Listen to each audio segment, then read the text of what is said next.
Assalamualaikum warahmatullahi wabarakatuh. Selamat pagi dan salam sejahtera untuk kita semua. Yang terhormat Bapak Muhammad Usman, STMKOM, selaku dosen pengampu dan teman-teman yang saya banggakan. Puji syukur hingga hari ini kita masih diberikan kesehatan hingga kita dapat berkumpul. Hari ini kita akan berdiskusi tentang klasifikasi tingkat ketersediaan tenaga kesehatan berdasarkan data wilayah dan kependudukan di Kabupaten Sambas menggunakan algoritma decision tree. Saya Dwi Persia selaku moderator akan membimbing acara kita pada kali ini. Sebelumnya perkenalkan anggota kelompok saya, ada Pipi Aulia, Dwi Prabowo, dan Gus Riyardi. Oke, tanpa berlama-lama lagi, kita akan memasuki latar belakang penjelasan pada presentasi kali ini. Adapun latar belakang dari klasifikasi tingkat ketersediaan tenaga kesehatan berdasarkan data wilayah dan kependudukan di Kabupaten Sambas menggunakan algoritma decision tree, yaitu tenaga kesehatan berperan penting dalam pelayanan masyarakat, namun distribusinya di Kabupaten Sambas masih belum merata akibat perbedaan jumlah penduduk, kepadatan, dan luas wilayah antar kecamatan. Penelitian ini menggunakan algoritma decision tree untuk mengklasifikasikan tingkat ketersediaan tenaga kesehatan menjadi kurang, cukup, dan sangat cukup.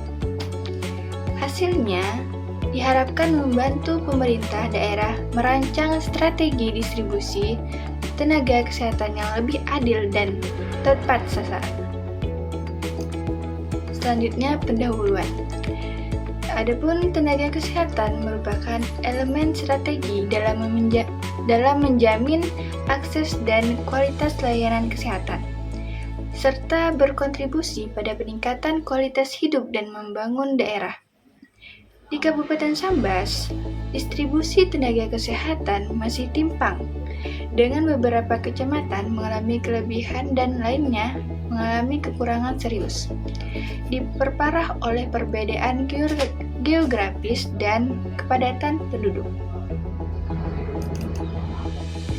Pendekatan distribusi yang seragam dan tidak berbasis data terbukti tidak efektif. Oleh karena itu, diperlukan pendekatan berbasis data menggunakan algoritma decision tree untuk memetakan kecukupan tenaga kesehatan berdasarkan variabel seperti jumlah penduduk, kepadatan, dan luas wilayah. Metode ini menghasilkan klasifikasi yang mudah dipahami dan membantu mengidentifikasi wilayah yang kekurangan tenaga medis. Selanjutnya akan dibacakan oleh Vivi Aulia. Selanjutnya, saya akan melanjutkan pembahasan yaitu tentang analisis data ketenagakerjaan Kabupaten Sambas. Komposisi dan ketersediaan tenaga kesehatan pada 2024, Kabupaten Sambas memiliki sekitar 3.682 tenaga kesehatan dari berbagai provinsi. Namun, rasio tenaga kesehatan seperti dokter umum yaitu 1:8.400 masih jauh dari standar WHO yaitu 1:2,500, terutama di wilayah perdesaan dan perbatasan. Ketimpangan berdasarkan pendidikan tenaga kesehatan lulusan D3 mendominasi, terutama perawatan dan bidan. Sementara itu, lulusan sarjana dalam profesi seperti nurse dan apoteker menghadapi kesulitan menempatkan akibat terbatasnya formasi dan kurangnya sektor swasta. Ketimpangan berdasarkan gender, tenaga kesehatan perempuan lebih banyak dibanding keperawatan dan kebidanan. Sedangkan laki-laki mendominasi kesehatan lingkungan dan laboratorium. Perempuan cenderung menghadapi kendala mobilitas kerja di daerah terpencil karena faktor sosial dan domestik. Selanjutnya, dominasi sektor informal. Sekitar 56% tenaga kesehatan bekerja di sektor informal seperti praktik mandiri atau klinik tidak terakreditasi. Meski menjangkau masyarakat pedesaan, sektor ini kurang jaminan kerja, pendapatan tetap, dan pengawasan mutu layanan.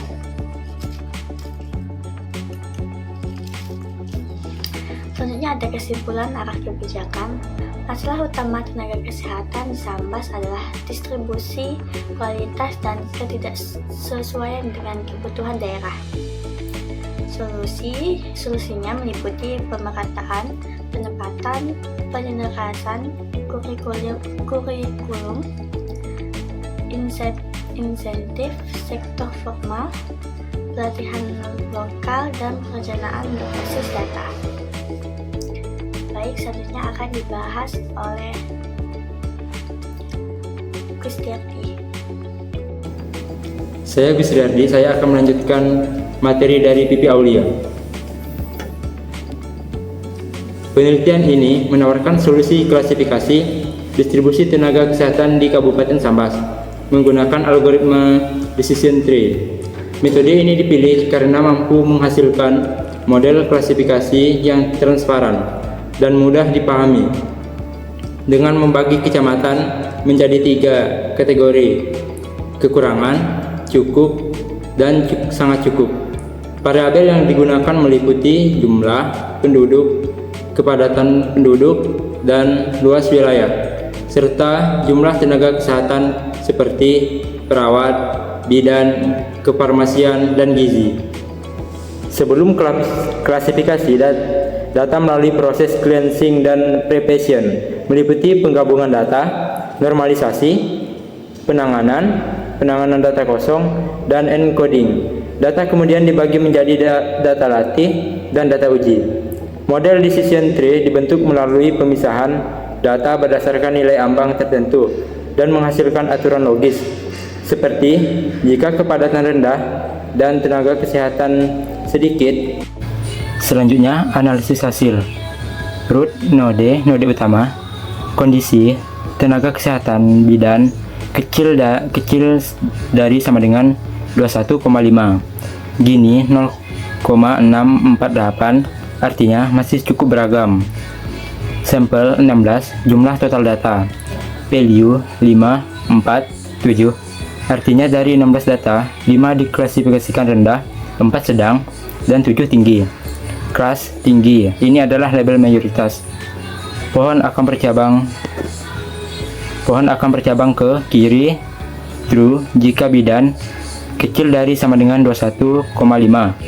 Kanan false jika bidan besar dari 21,5. Cabang kiri bidan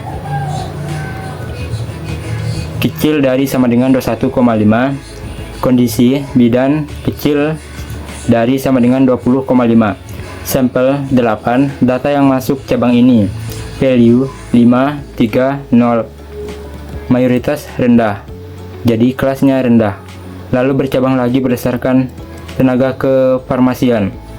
Anak kiri, tenaga kefarmasian kecil dari sama dengan 1,5. Gini 0,375. Masih ada keberagaman. Sampel 4,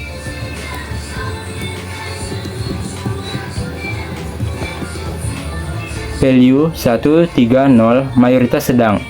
Cabang daun, jika kecil dari sama dengan 1,5 dan value 0,30, semua sedang. Jika besar dari 1,5 dan value 100, semua rendah. Anak kanan, gini 0,0. Sampel 4, value 400, kelasnya rendah.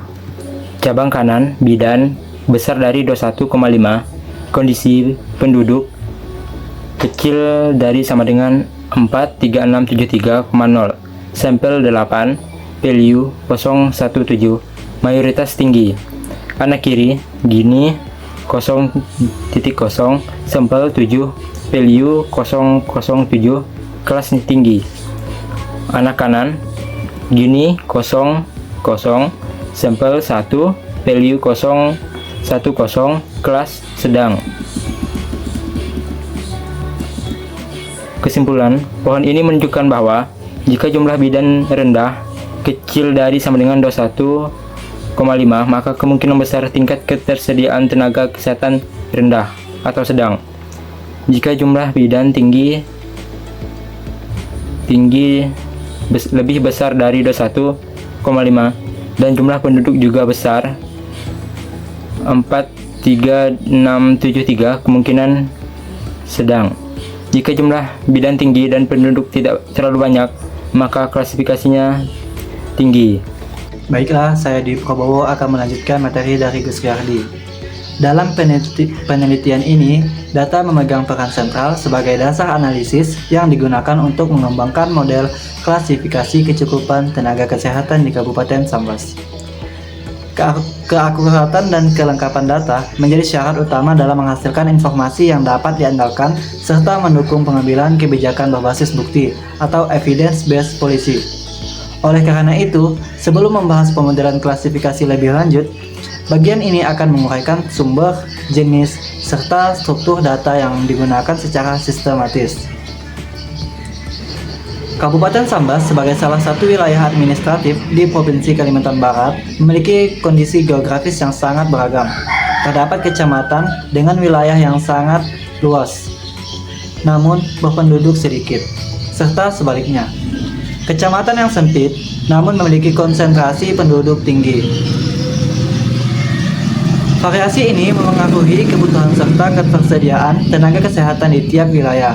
Oleh karena itu, pengumpulan data yang menyeluruh dan terstandarisasi dari berbagai kecamatan menjadi sangat penting dalam mendeteksi pola ketimpangan dan membuat model klasifikasi yang akurat. Data yang digunakan dalam penelitian ini berasal dari dua instansi resmi, yaitu Dinas Kesehatan Kabupaten Sambas dan Badan Pusat Statistik atau BPS Kabupaten Sambas, yang masing-masing menyediakan informasi yang saling melengkapi. Data dari Dinas Kesehatan memberikan gambaran mengenai jumlah tenaga medis dan paramedis yang tersedia di masing-masing kecamatan, sementara BPS menyediakan data kependudukan dan geografis yang dibutuhkan untuk mengukur beban kerja, kepadatan populasi, serta karakteristik demografis tiap wilayah. Kombinasi kedua jenis data ini menjadi landasan dalam menyusun indikator kecukupan tenaga kesehatan, seperti rasio tenaga kesehatan terhadap jumlah penduduk dan luas wilayah. Pemahaman mendalam terhadap data ini juga bertujuan untuk memastikan bahwa pendekatan algoritmik yang digunakan seperti decision tree tidak hanya sekedar teknis, tetapi memiliki pijakan pada realitas lapangan. Misalnya, jumlah tenaga bidan atau tenaga kefarmasian di daerah terpencil akan berbeda tantangannya dibandingkan kecamatan perkotaan yang lebih padat. Tanpa pembacaan kontekstual terhadap data ini, hasil klasifikasi yang dihasilkan oleh model cenderung bersifat statistik semata, tanpa memperhitungkan realitas sosial dan geografis. Dengan latar belakang tersebut, bagian berikut akan menjabarkan 3 kelompok utama data yang digunakan dalam penelitian ini, yaitu luas wilayah kecamatan, data kependudukan, dan data distribusi tenaga kesehatan. Penjelasan dilakukan secara naratif agar pembaca memahami keterkaitan antar variabel dan bagaimana data tersebut akan diproses untuk mendukung analisis klasifikasi. Baiklah, selanjutnya saya akan menjelaskan gambar yang pertama, yaitu luas wilayah kecamatan di Kabupaten Sambas. Kabupaten Sambas memiliki keberagaman geografis yang cukup signifikan antar kecamatan. Beberapa kecamatan seperti Sajingan Besar, Subah, dan Paluh merupakan wilayah dengan cakupan area yang sangat luas. Sajingan Besar bahkan dikenal sebagai kecamatan dengan wilayah terluas di kabupaten ini. Sementara itu, Kecamatan Tebas dan Sejangkung juga termasuk dalam kelompok wilayah dengan cukup luas. Sebaliknya, terdapat pula kecamatan dengan luas wilayah yang tergolong kecil, seperti Salatiga, Sempahu, Selakau, dan Pemangkat. Luas yang terbatas ini biasanya memberikan keuntungan dari sisi aksesibilitas karena jarak antar pemukiman relatif dekat, terutama jika wilayah tersebut berada di sekitar pusat administrasi atau ekonomi. Pemahaman mengenai besar kecilnya wilayah ini sangat penting, khususnya dalam merancang strategi distribusi tenaga kesehatan. Di wilayah ini, seperti Sajingan Besar dan Paluh yang luas, distribusi fasilitas kesehatan harus mempertimbangkan akses geografis, keterjangkauan transportasi, serta potensi hambatan alam seperti sungai, bukit, atau hutan. Baiklah, saya akan menjelaskan gambar yang kedua, tenaga kesehatan di Kabupaten Sambas. Penyebaran tenaga kesehatan di Kabupaten Sambas menunjukkan adanya ketimpangan antar wilayah. Kecamatan seperti Sambas, Pemangkat, dan Teluk Kramat memiliki jumlah tenaga kesehatan yang relatif banyak dan lebih beragam. Hal ini bisa disebabkan karena ketiganya merupakan wilayah padat penduduk, sekaligus pusat pelayanan kesehatan utama di kabupaten. Sebaliknya, wilayah seperti Sajingan Besar, Sajat, dan Sejangkung tercatat memiliki jumlah tenaga kesehatan yang terbatas, baik dari sisi jumlah, perawat, bidan, maupun tenaga kefarmasian dan gizi. Kondisi ini patut menjadi perhatian, terutama melihat luas wilayah yang cukup besar dan potensi keterbatasan akses penduduk terhadap fasilitas medis. Secara jenis tenaga kesehatan, perawat adalah yang paling terbesar di seluruh kecamatan, walau tetap ada ketimpangan antar wilayah, perkotaan, dan perdesaan. Bidan juga tersebar merata, namun tidak selalu dalam jumlah memadai di daerah-daerah dengan pertumbuhan penduduk yang tinggi. Sementara itu, tenaga kefarmasian dan tenaga gizi masih minim di banyak kecamatan. Bahkan, beberapa hanya memiliki 1 orang tenaga untuk jenis tersebut. Kondisi ini menunjukkan bahwa pemerataan tenaga kesehatan tidak hanya menyangkut kuantitas, tetapi juga keberagaman keahlian. Kecamatan-kecamatan yang berada jauh dari pusat kabupaten perlu mendapat prioritas penempatan, terutama untuk profesi yang masih sangat terbatas seperti ahli gizi dan apoteker. Baiklah, selanjutnya untuk gambar yang ketiga, kependudukan Kabupaten Sambas. Sebaran penduduk di Kabupaten Sambas tidak merata. Kecamatan seperti Tebas, Teluk Kramat, Sambas, dan Pemangkat merupakan wilayah dengan jumlah penduduk yang besar.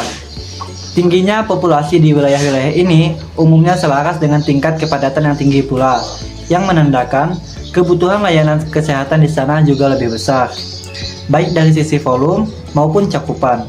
Sebaliknya, wilayah seperti Sajingan, Sajat, dan Sejangkung termasuk dalam kategori dengan jumlah penduduk yang lebih sedikit.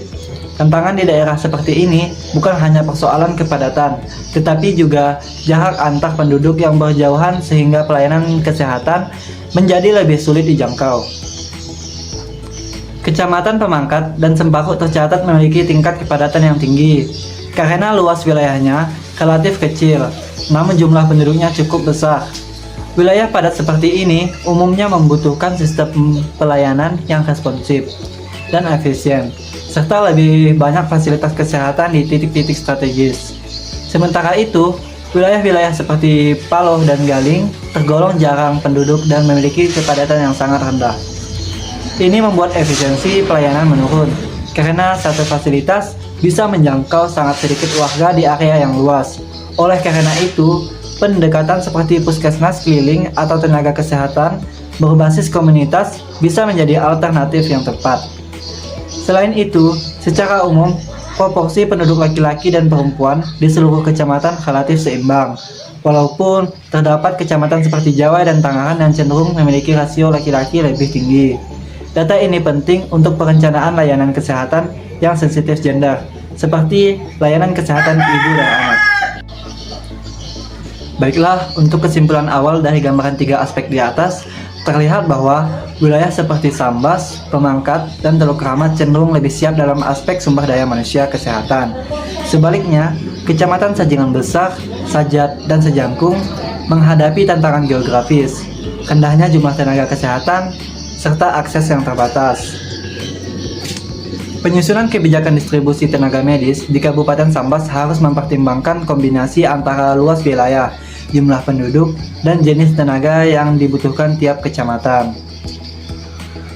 Untuk mendukung perencanaan tersebut, penggunaan pendekatan algoritmik seperti klasifikasi berbasis decision tree dapat membantu memetakan kecamatan mana yang masuk kategori kekurangan, cukup, atau sangat cukup. Baik, adapun kesimpulan dari materi kali ini yaitu penelitian ini menunjukkan bahwa algoritma decision tree efektif untuk mengklasifikasikan kecamatan di Kabupaten Sambas berdasarkan tingkat kecukupan ketenaga kerjaan kesehatan. Variabel paling berpengaruh adalah jumlah bidan, diikuti oleh jumlah tenaga kefarmasian dan jumlah penduduk. Kecamatan dengan lebih dari 21,5 bidan umumnya tergolong sangat cukup, sementara yang memiliki kurang dari 20,5 bidan dan tenaga kefarmasian rendah cenderung kurang.